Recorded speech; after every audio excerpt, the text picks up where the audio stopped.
Hi, it's Sue. Thanks for joining me for today's Bible reading. I am reading Ecclesiastes 9 through 12 today from the World English Bible. For all this, I laid to my heart, even to explore all this, that the righteous and the wise and their works are in the hand of God. Whether it is love or hatred, man doesn't know it. All is before them. All things come alike to all. There is one event to the righteous and to the wicked, to the good, to the clean, to the unclean, to him who sacrifices and to him who doesn't sacrifice. As is the good, so is the sinner, he who takes an oath as he who fears an oath.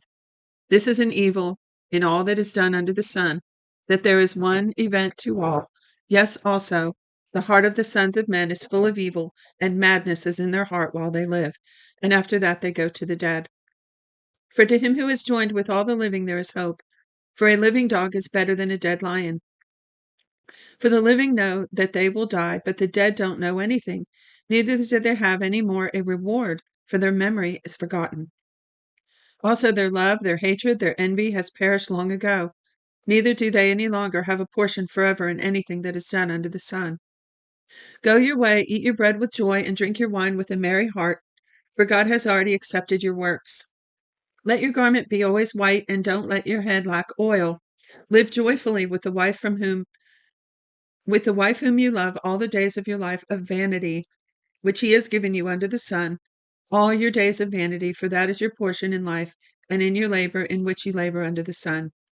Whatever your hand finds to do, do it with your might, for there is no work, nor plan, nor knowledge, nor wisdom in Sheol, where you are going. I don't know if that's true. I think people have gone to heaven and come back, and even to hell and come back. There's things going on there. It's not oblivion. They're actually in a place. Interesting concept there, or thought. Verse 11, I returned and saw under the sun that the race is not to the swift, nor the battle to the strong, neither yet bread to the wise, nor yet riches to men of understanding, nor yet favor to men of skill, but time and chance happen to them all. For man also doesn't know his time, as the fish that are taken in an evil net, and as the birds that are caught in the snare, even so are the sons of men snared in an evil time when it falls suddenly on them. I have also seen wisdom under the sun in this way, and it seemed great to me. There was a little city and a few men within it, and a great king came against it, besieged it, and built a great bulwarks against it. Now a poor wise man was found in it, and he by wisdom delivered the city. Yet no man remembered that same poor man. Then I said, wisdom is better than strength.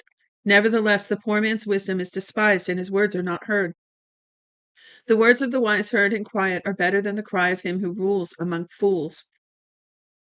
Wisdom is better than weapons of war, but one sinner destroys much good. Dead flies cause the oil of the perfumer to produce an evil odor. So does a little folly outweigh wisdom and honor. A wise man's heart is at the right hand, but a fool's heart at his left. Yes, also when the fool walks by the way, his understanding fails him, and he says to everyone that he is a fool. In the spirit of a ruler, if the spirit of a ruler rises up against you, don't leave your place, for gentleness lays great offenses to rest. There is an evil which I have seen under the sun, the sword of error which proceeds from the ruler. Folly is set at great dignity, and the rich sit in low places. In a low place. I have seen servants on horses and princes walking like servants on the earth. He who digs a pit may fall into it, and whoever breaks through a wall may be bitten by a snake. Whoever carves out stones may be injured by them. Whoever spits wood may be endangered by it. Did I say spits wood? Whoever splits wood may be endangered by it. If the axe is blunt and one doesn't sharpen the edge, then he must use more strength, but skill brings success. If the snake bites before it's charmed, then there is no profit for the charmer's tongue. The words of a wise man are gracious, but a fool is swallowed by his own lips. The beginning of the words of his mouth is foolishness, and the end of his talk is mischievous madness. A fool also multiplies words. Man doesn't know what will be, and that which will be after him, who can tell? The labor of a fool wearies every one of them, for he doesn't know how to go to the city. Woe to you, land, when your child is king. Excuse me again. Woe to you, land, when your king is a child and your princes eat in the morning. And I find that really interesting, talking about the king being a child. How many leaders have you seen? I know I've seen a good handful through the years that were children emotionally and mentally. It's not a good thing when someone like that's in charge with the judgment of a child. Let me read that again. Verse 16. Woe to you, land, when your king is a child and your princes eat meat in the morning. Happy are you, land, when your king is the son of nobles and your princes eat in due season, for strength and not for drunkenness. By slothfulness the roof sinks in, and through idleness of the hands the house leaks. A feast is made for laughter, and wine makes the life glad, and money is the answer for all things. Don't curse the king, no, not in your thoughts, and don't curse the rich in your bedroom, for a bird of the sky may carry your voice, and that which has wings may tell the matter. I personally believe that's a spiritual issue right there, because I think if we what we say and think in private, in the private of our own heart, and what we think and allow to be a part of our belief system, I think it does affect. Um, it has an effect. If I'm here hating and despising the king, as this says, cursing the king, I think it's going to affect my relationship with the king, directly or indirectly, because I think it's a spiritual principle as well. Like, I don't know, I can't really explain that, I guess, but I've always thought that. Tell me in the comments if you kind of get the gist of what I'm saying with that. It's kind of a reap what you sow principle. Chapter 11. Cast your bread on the waters, for you may find it after many days. Keep a portion to 7, yes, even to 8, for you don't know what evil will be on the earth. If the clouds are full of rain, they empty themselves on the earth. And if a tree falls toward the south or toward the north, in the place where the tree falls, there shall it be. He who observes the wind won't sow, and he who regards the clouds won't reap. As you don't know what is the way of the wind, or how the bones grow in the womb of her who is with child, even so you don't know the work of God who does all. In the morning sow your seed, and in the evening don't withhold your hand, for you don't know which will prosper, whether this or that, or whether they will both be equally good. Truly the light is sweet and is a pleasant thing for the eyes to see the sun. Yes, if a man lives many years, let him rejoice in them all, but let him remember the days of darkness, for they shall be many. All that comes is vanity. Rejoice, young man, in your youth, and let your heart cheer you in the days of your youth, and walk in the ways of your heart and in the sight of your eyes. But know that for all these things God will bring you into judgment. Therefore remove sorrow from your heart, and put away evil from your flesh, for youth and the dawn of life are vanity. Chapter 12, last one.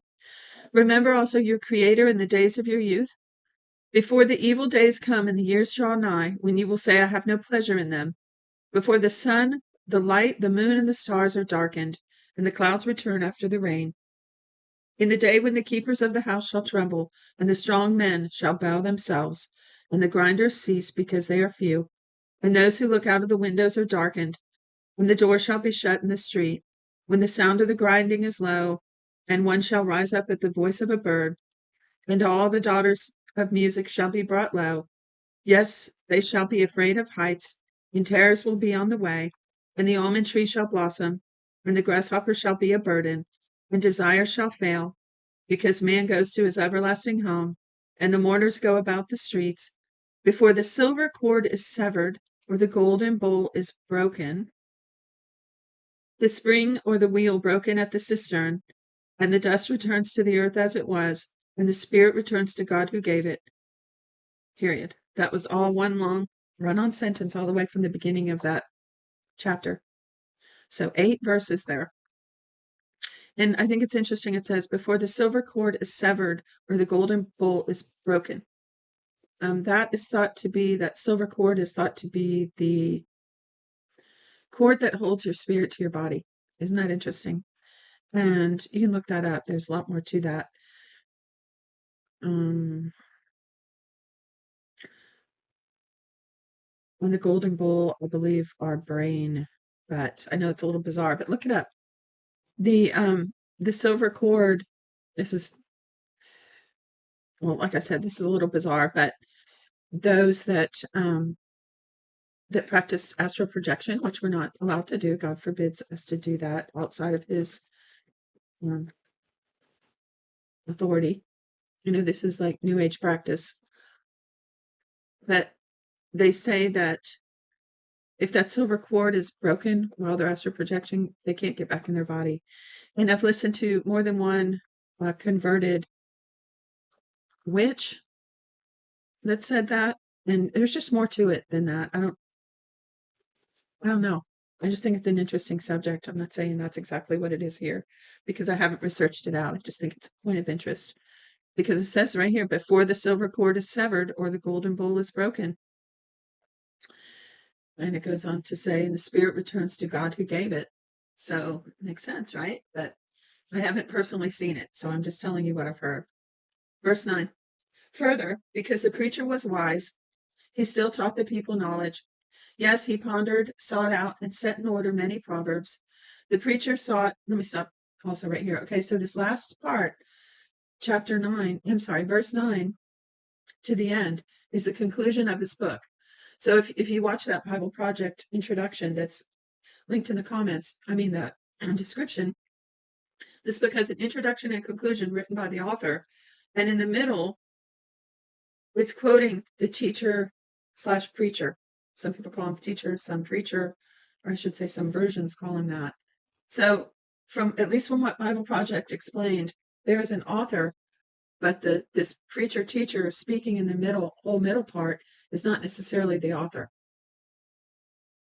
So here we are back to the conclusion, and you may understand it better now with that explanation. Verse 9. Further, because the preacher was wise, he still taught the people knowledge. Yes, he pondered, sought out, and set in order many proverbs. The preacher sought to find out acceptable words in that which was written blamelessly, words of truth. The words of the wise are like goads, and like nails well fastened are words from the masters of assemblies, which are given from one shepherd. Furthermore, my son, be admonished. With making many books there is no end, and much study is the weariness of the flesh. This is the end of the matter. All has been heard.